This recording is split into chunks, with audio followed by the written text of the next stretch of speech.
So, good. All right. Good afternoon, everyone. We'll go ahead and get started. It's good to see everybody as always. I hope you're, trying to stay warm during the winter time because it's a rough time of year. It seems like after those holidays, then we get this long January and long February coming up. But it's always a busy time of year too. It's going to get busier as the spring. I think spring's always our busiest time of year. Also want to welcome people who are on the online. So we have close to 20 folks out there. So by the way, if we ask questions, I'll repeat the questions so our people who are connecting remotely can hear the question as well. Do have a number of updates, but I also want to let you know that upon the conclusion of my part, and I'll try to get through my part fairly quickly, we do have folks from the wellness coaching, I believe, that are here. And we have just a brief nutrition counseling session or nutrition and information session that we want to share with all individuals. Part of our commitment to wellness, to help people stay healthy. Healthy employees are effective employees, so it's always good we take time to worry about ourselves in other ways as well. So I encourage you to stay for that session upon my conclusion. So let's start with just some obvious construction projects, because you see things around the building, and I know as you walk by the front gate, security area, that part of the building is coming alive. So you can see through the windows that there's it's in the final stages, on schedule to open here fairly, not quite the end of January, but early February. But I want to make sure everyone knows what's happening when that opens. That's going to be the new headquarters, new location for a Monco Works program. Okay, and also in there is going to be I don't have a name for it. I know there is a name for it, where our students who are in the transition program will have an opportunity to have the coffee program for guests to come to our building. That will phase in during the spring, but we need to get the Monco Works down there first with the staff, and then the next few weeks later we'll be able to start having that coffee service program for all the adults in the building. So that all plays out here January, February, into March. As soon as the Monco Works is able to move, then that's a trigger for other things that are going to happen. We need to increase space on the 4th floor for many of the itinerants and student services in early childhood, new spaces for the school psychologists. But in order to do that, we had to temporarily house them somewhere else, some of them. So they'll be in the 2nd floor where Monco Works has come from. That'll be a temporary holding area to complete the work on the 4th floor. And then when that's finished, the folks on the 2nd floor move up to the 4th floor into their new locations.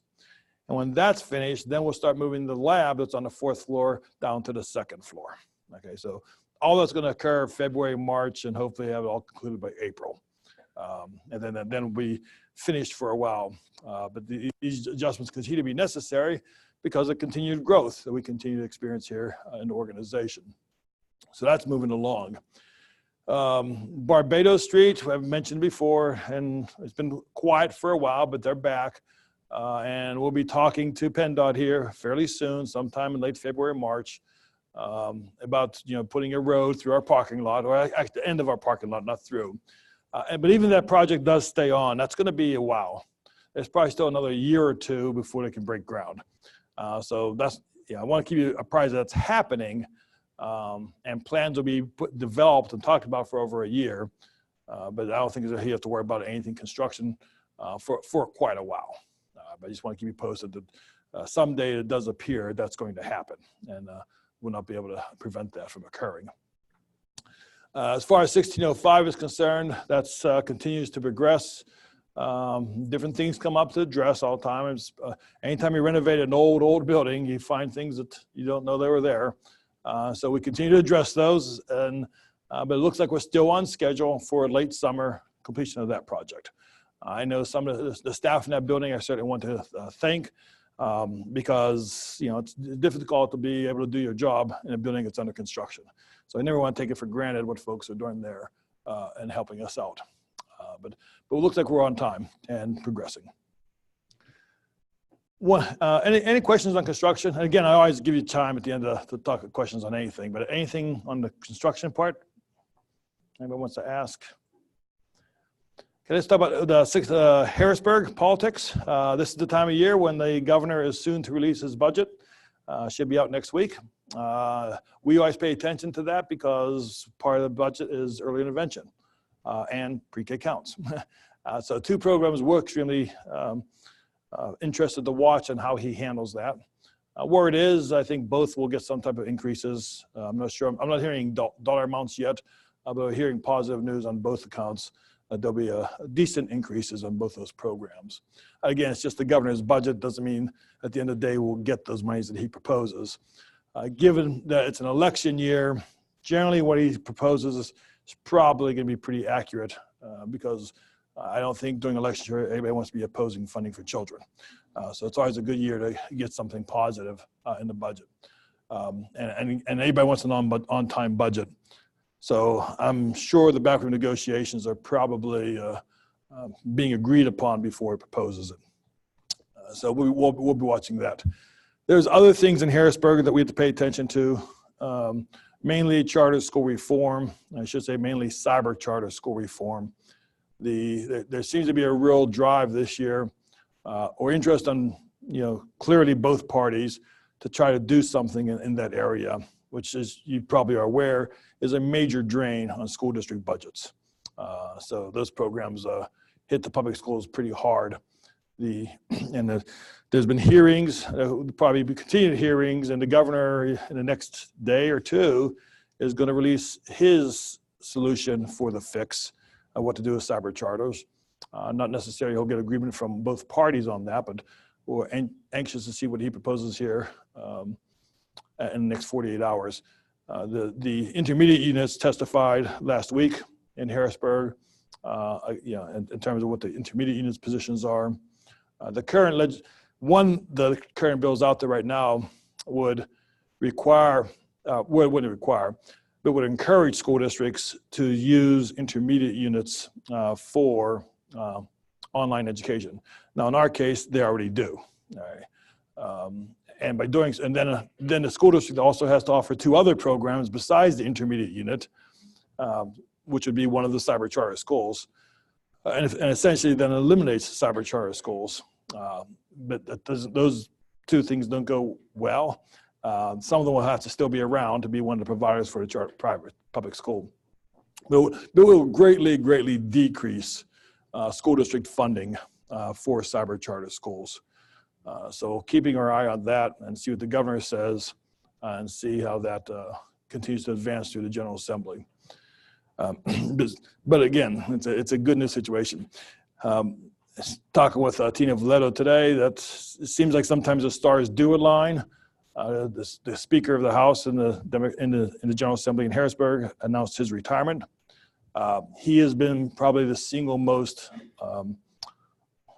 obstacle to getting any type of reform in cyber charter schools. Now that he announced his retirement, that's going to get the other members of his caucus wanting to do something, because he has basically stonewalled any chance of any legislation ever addressing charter schools. So now he's essentially a lame duck. That would hopefully help school district efforts to make changes.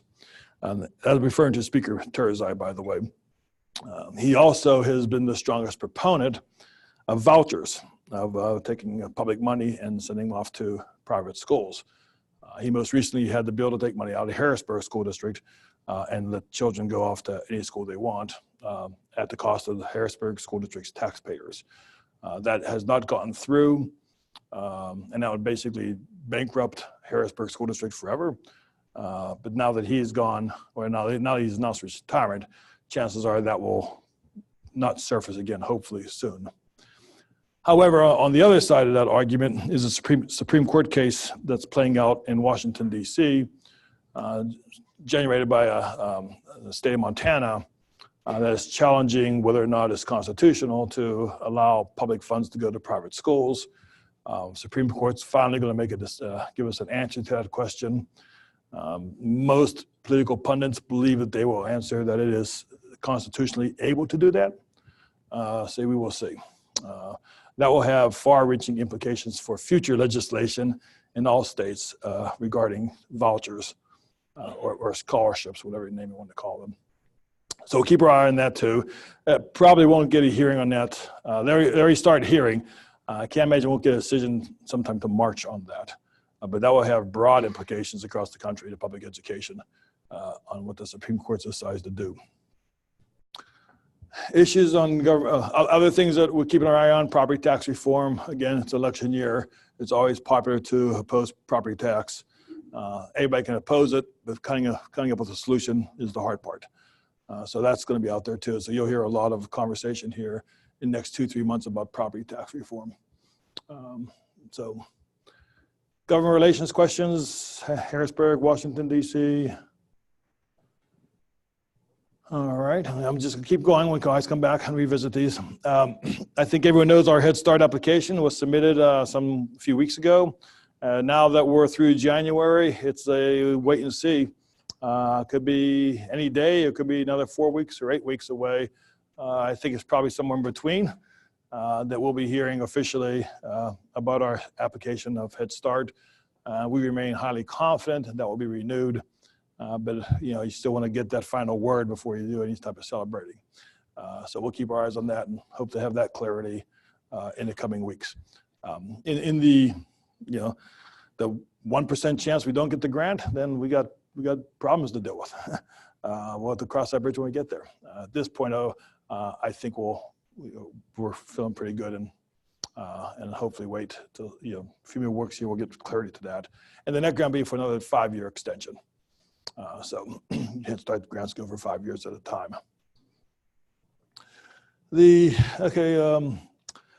Spring. Our contract with our teachers is solid for a couple more years. However, our compensation plan with the rest of our staff is up. So we've already had some preliminary conversations with the administration. We have to start conversations with the support staff and the technical staff. That's confidential and technical staff that's coming up. So Jack will be reaching out to folks from those offices or those categories of classifications and get those conversations started so we can have something to present to the board and we go into the March, April area and have that wrapped up for another couple of years. So that's going to be taking place. So if your groups haven't had some preliminary discussions, I encourage you to do that.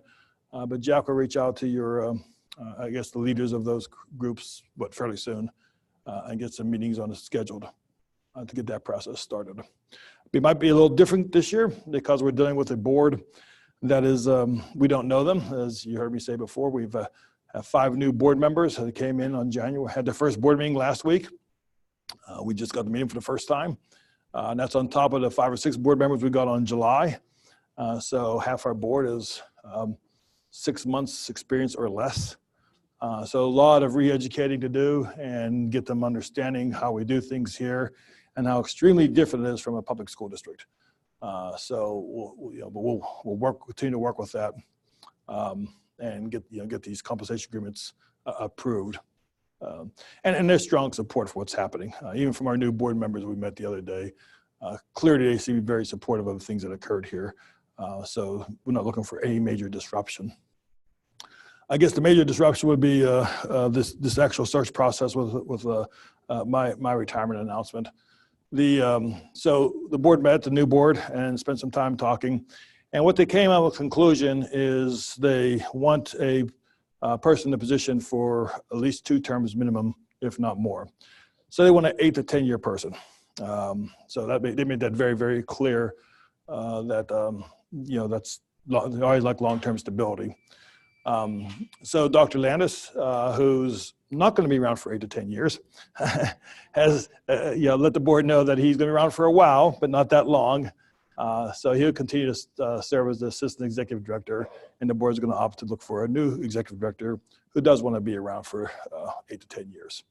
So to do that, the board has retained the services of a group called AESA, Association for Educational Service Agencies.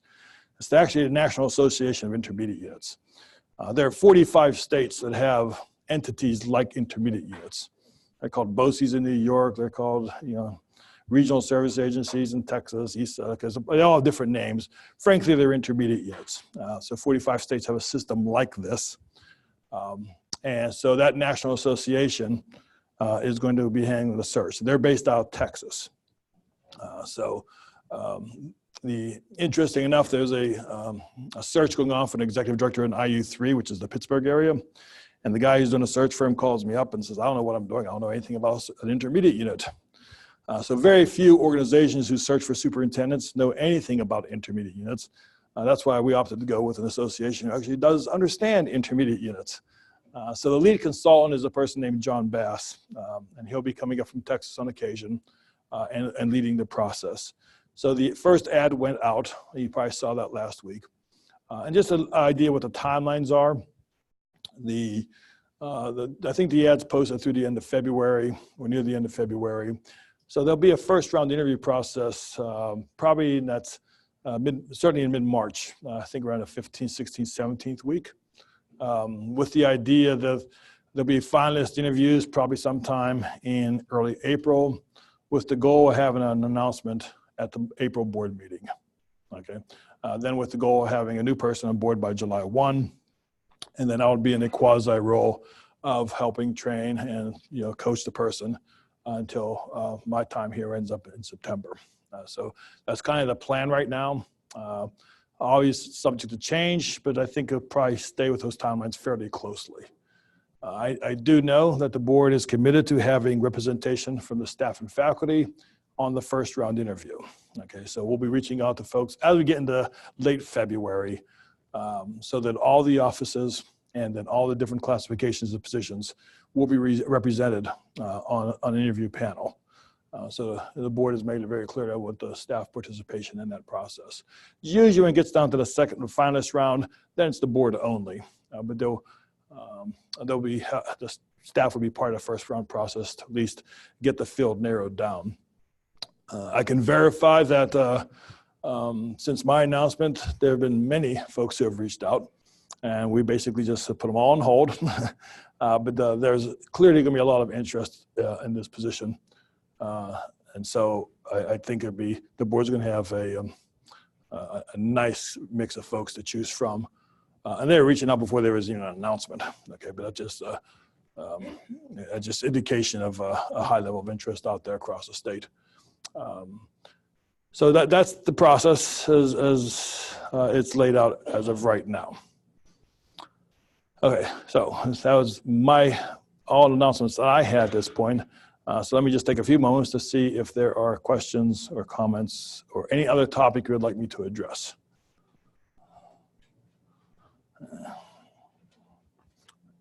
Anybody? One of these days, I'm just going to not leave until you ask a question.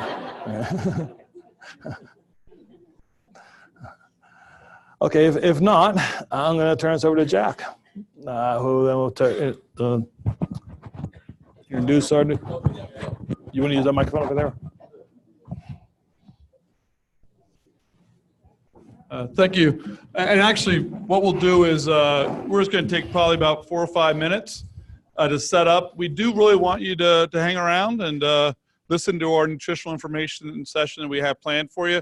We just need to get some of our electronics and technology set up for everybody. So why don't we just say about 5 minutes and we'll get started.